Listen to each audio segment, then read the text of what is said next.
ऐसे ही जैसे हॉलीवुड की फिल्मों में दिखाया जाता है, पोस्ट कॉइटल कुछ लोग पिल्लों के सहारे बैठ जाते हैं अपने पार्टनर को सेटिस्फाई करने पर खुश होकर। अबे साले, सेटिस्फैक्शन का मीटर कौन डिसाइड करेगा? उसने तो बस 2 मिनट में हाथ जोड़ दिया होंगे, बस हो गया, मैं सो रहा हूं।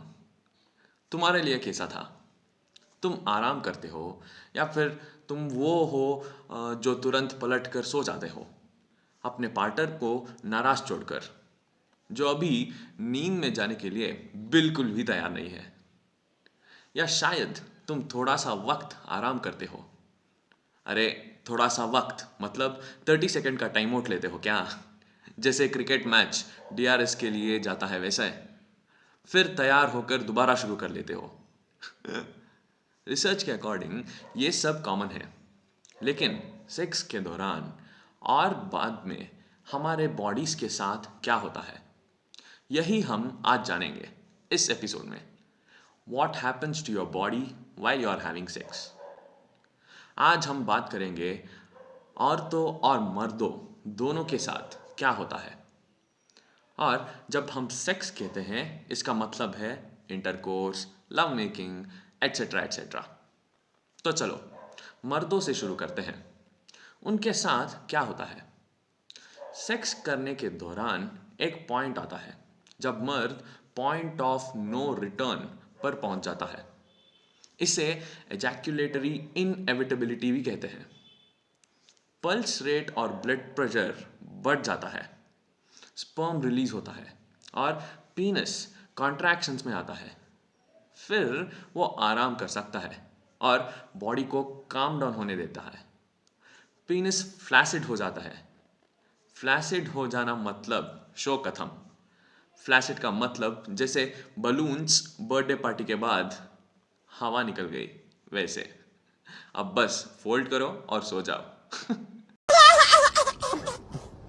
और ज़्यादातर मर्दों को दोबारा करने से पहले कुछ टाइम लेना पड़ता है, लेकिन ये एज, फिटनेस और ऑब्वियसली दोबारा सेक्स करने का इच्छा पर डिपेंड करता है। लोग इस पॉइंट पर बस सो जाना चाहते हैं भाई, नींद आनी भी चाहिए, इतना कुछ रिलीज हो गया है। बॉडी तो बोलती है ब्रो, अब बस मेरा सिस्टम रिबूट हो रहा है। क्या ये रूड है या ये बायोलॉजिकल नेसेसिटी है? तो सुनो नाराज लेडीज, साइंस कहती है कि मर्दों को सो जाना नेचुरल है और इसके कई रीजंस हैं। पहले तो ये कि अक्सर रात का टाइम होता है और थकान नॉर्मल है। दूसरा रीज़न, ऑर्गेज़म पर पहुंचकर मर्दों की एंग्जाइटी रिलीज होती है। औरत भी ऐसा फील करती है और वो भी थकी हुई फील कर सकती है, लेकिन रिसर्च कहती है मर्दों को सेक्स के बाद ज़्यादा नींद आती है। एक और चीज़ है ब्रेन केमिस्ट्री। जब मर्द एजैक्यूलेट करते हैं तो ब्रेन एक केमिकल्स रिलीज करता है, जैसे serotonin, oxytocin, vasopressin, nitric oxide, वैसे केमिकल्स। इनमें से कुछ केमिकल्स स्ट्रेस कम करने से और नींद लाने में मदद करता है। इससे वो उफ वाला फीलिंग आता है और फिर मर्द रिलैक्स करना चाहता है, जैसे किसी एक्सरसाइज के बाद करते हैं।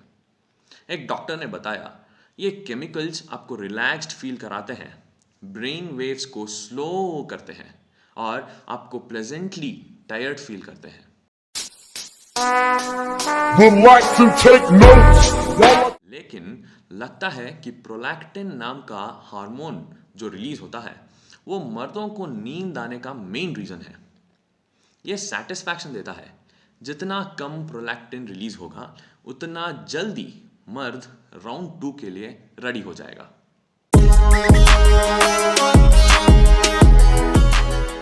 मर्द पलट कर सो भी सकता है। एक और चीज, शायद उसे बाथरूम जाना हो। क्यों? फिर से केमिकल्स ही है। ऑक्सीटोसिन और प्रोलैक्टिन किडनीज को अफेक्ट करते हैं, इससे टॉयलेट जाना पड़ सकता है। एक्सपर्ट्स कहते हैं ये नेचुरल नीड है ताकि यूरेथ्रा से बैक्टीरिया क्लीन हो, या शायद इसलिए क्योंकि वो पी को होल्ड किए हुए हैं। फिर उसे पता चलता है कि आसानी से टॉयलेट नहीं आ रहा। ये भी नॉर्मल है, क्योंकि स्पर्म रिलीज होने के लिए इंटरनल मसल क्लैंप होता है ब्लैडर को क्लोज करने के लिए, ताकि सीमेन ब्लैडर में ना जाए। एक आर्टिकल कहती है जो मर्द कडल करना चाहता है वो कीपर्स होते हैं लेकिन नहीं करते, वो बस अपने बॉडी की डिमांड फॉलो करते हैं। सेक्स के बाद पीनस थोड़ा सोर फील कर सकता है, ये भी नॉर्मल है। चिंता मत करो, ज़्यादा देर नहीं रहेगा। और अगर आपको लगे कि टेस्टिकल्स थोड़े छोटे लग रहे हैं तो घबराना नहीं, ये भी नॉर्मल है। वो बस चुप रहे हैं, शर्म आ रही है उसको। डॉक्टर्स ने एक्सप्लेन किया है एजैकुलेशन पर मसल कॉन्ट्रैक्ट करता है और टेस्टिकल्स बॉडी के ज़्यादा पास ले आता है, इससे वो छोटे लगते हैं। लास्टली आपको टो क्रैम्प भी आ सकता है। हाँ भाई, ऑर्गेज़म ऐसा है जैसे करंट का झटका लगा। बोलता है मुझे क्यों तोड़ा, ये अक्सर होता है, लेकिन ये भी नॉर्मल है, क्योंकि ऑर्गेज़म नर्व्स को स्टिमुलेट करता है, खासकर स्पाइनल कॉलम की S1 नर्व को, जो टोस को अफेक्ट करती है। रिसर्च कहती है कुछ मर्दों का मूड सेक्स के बाद ड्रामेटिकली बदल सकता है।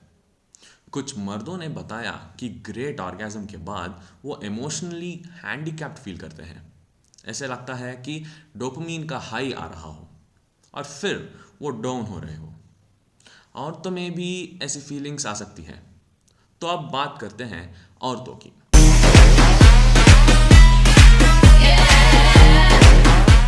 औरतें हमेशा ऑर्गेज़म नहीं करती, हाँ, क्योंकि कभी कभी पार्टनर को लगता है कि हो गया ना। अरे भाई, बजर तो नहीं बजती, आप क्यों अज्यूम कर रहे हो। एक आर्टिकल के अकॉर्डिंग लगभग आधी औरतें रेगुलरली ऑर्गेज़म करती हैं, 20% रेयरली ऑर्गेज़म करती हैं और 20% कंसिस्टेंटली करती हैं और 5% कभी नहीं करती। She went to tripping. Oh, DD. Oh, what it is? Oh, DD. What it is? जब वो ऑर्गेज़म करती है वो मर्दों से अलग होता है। हाँ, ये एक मिस्ट्री है, जैसे बर्मुडा ट्रायंगल। साइंटिस्ट भी कंफ्यूज हैं। और जो लोग गूगल पर सर्च करते हैं उनकी हिस्ट्री फॉरएवर वियर्ड हो जाती है। वुमेन एक्सपीरियंस करती है रैपिड कॉन्ट्रैक्शंस, ये एक बड़ा इवेंट हो सकता है और कई औरतें अपने चेहरे पर इसका असर दिखाती है। ये शॉक वेव्स जेनिटल्स, एनस, यूरेटस और पेल्विस से गुजरती है। उनके ब्रेन में केमिकल्स का मैग्निफिसेंट रश आता है।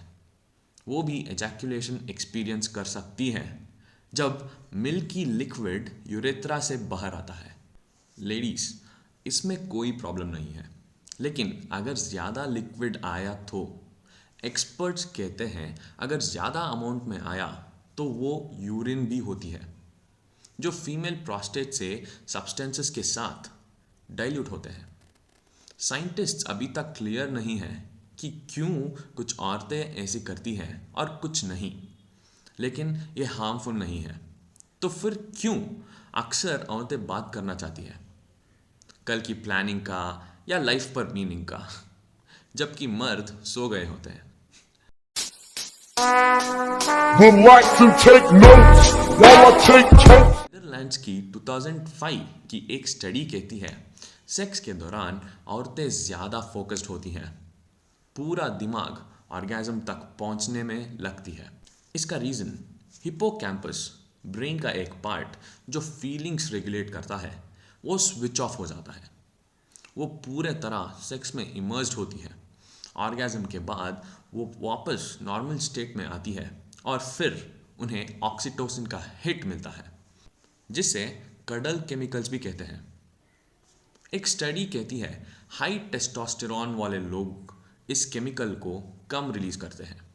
मर्दों का जनरली टेस्टोस्टेरॉन हाई होता है, इसलिए शायद वो कडल कम करते हैं। इसलिए मर्दों, अगली बार पलटने से पहले आपका कम ऑक्सीटोसिन को ब्लेम करना, और औरतें डाउनर एक्सपीरियंस करती हैं। ये वो डाउन टाइम है जो मर्दों को चाहिए दोबारा करने के लिए, पर टीनेजर्स को ज़्यादा डाउन टाइम नहीं चाहिए होता, लेकिन उनका सेक्स भी अक्सर जल्दी ख़त्म हो जाता है। औरतें मल्टी ऑर्गेज़मिक होती हैं, वो जनरली तुरंत दोबारा शुरू कर सकती है, लेकिन लेडीज़ केयरफुल रहो, क्योंकि औरतें के लिए सेक्स ज़्यादा पेनफुल हो सकता है। यूटेरस क्रैम्प हो सकता है, और इसकी वजह ऑक्सीटोसिन ही है। वेजाइनल टिश्यूज ड्राई होने की वजह बर्निंग भी फील हो सकती है, लेकिन ल्यूब्रिकेशन हेल्प कर सकती है।